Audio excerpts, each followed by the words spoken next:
السلام علیکم، خبردار میں خوش آمدید. میں ہوں آپ کا ہوسٹ آفتاب اقبال. خواتین و حضرات، آج کے شو میں ہم آپ کی ملاقات کروائیں گے تاریخ کے دو انتہائی اہم کرداروں سے. ایک ہیں ہلاکو خان اور دوسرا مستعصم باللہ. سر انہیں دونوں جو ہلاکو کون ہے؟ تمہیں نہیں نظر آ رہا ہے یہ ہلاکو ہے اور وہ مستعصم باللہ ہے. اس کی داڑھی ہے. یہ منگولز کی عام طور پر کوئی گھنی داڑھی نہیں ہوتی، بہت چھوٹی سی داڑھی ہوا کرتی ہے، مونچھیں باریک مونچھیں. تو سر جدو اس ٹگے جنہوں چنگیز خان بنایا سی وہ تو ایڈی ایڈی داڑھی سی ہمارے شو میں جی. وہ اس لیے کہ وہ سوٹ بہت کر رہی تھی. اچھا یعنی کہ یہ ٹگا ہے. اور تمہاری بات نہیں ہو رہی، اسی کی بات ہو رہی ہے. جب میرے بارے گل کروں میں تھوڑا کو شیپ نہیں کراؤنا ہے. اچھا ہلاکو خان نے شلوار ڈانسراں لی پائی ہے.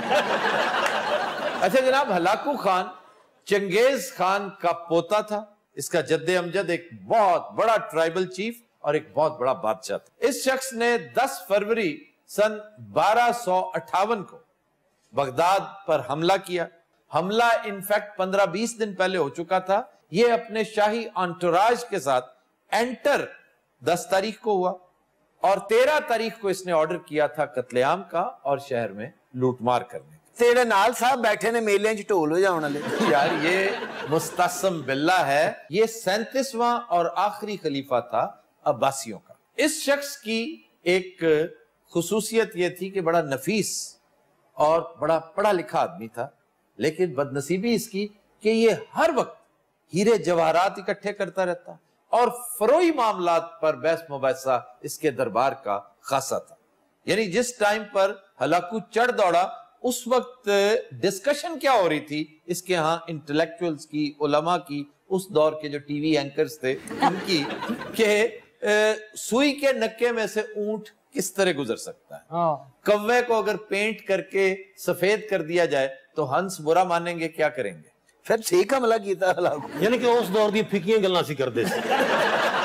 یعنی مرغی کے پنجے اور چونچ کا باہمی تعلق وہ ڈسکس ہوا کرتا تھا. نہ ہور سی پناما لیگ ڈسکس کر دے تھے.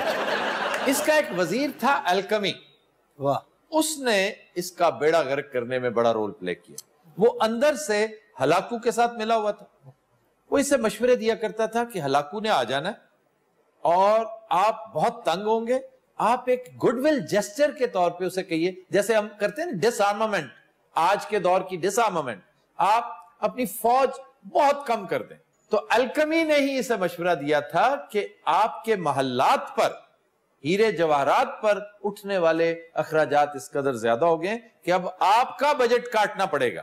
تو اس نے کہا جی یہ تو سوال ہی پیدا نہیں ہوتا، مجھے تو مزید بجٹ چاہیے، میں تو اور خریداریاں کرنی ہیں، میں 4 محل اور بنا رہا ہوں.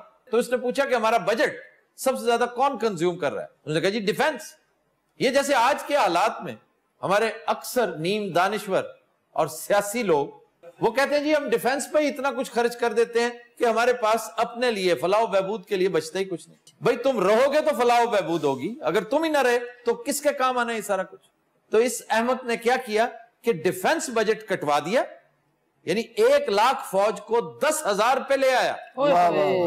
اور وہی الکمی نے کہا جی یہ بالکل ٹھیک ہے، آپ ضرور کریں یہ، کیونکہ ہمارے ایک ایک فوجی کے اندر اتنی قوت ایمانی ہے کہ وہ منگولوں کا ڈٹ کے مقابلہ کریں گے، آپ فکر نہ کریں. تو یہ بے وقوف اس کی باتوں میں آ گیا. اس پوری ایپیسوڈ میں جو انتہائی دلچسپ مکالمے اور ڈائلاگز ہیں یہ وہ ہیں جو ہلاکو آخری دنوں میں مستعصم باللہ کے ساتھ کرتا رہا. چلتے پھرتے اس نے کہا بات سنو، یہ اتنا زر و جواہر تم نے اکٹھے کر رکھے ہیں، اتنا پیسہ اکٹھا کر رکھا ہے، یہ کس کام کا؟ تم نے فوج کیوں نہیں بنائی؟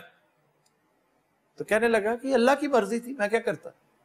اس نے کہا اب جب میں تمہارا سر تن سے جدا کروں گا یہ اللہ کی مرضی نہیں ہوگی. تو اس کے پاس کوئی جواب نہیں تھا. یہ تاریخ کے چند انتہائی مشہور مکالموں میں سے یہ ایک ہے. ارے مستعصم باللہ تو پھر بہت نلائق ہو کہ ایسا ویسا نالائق.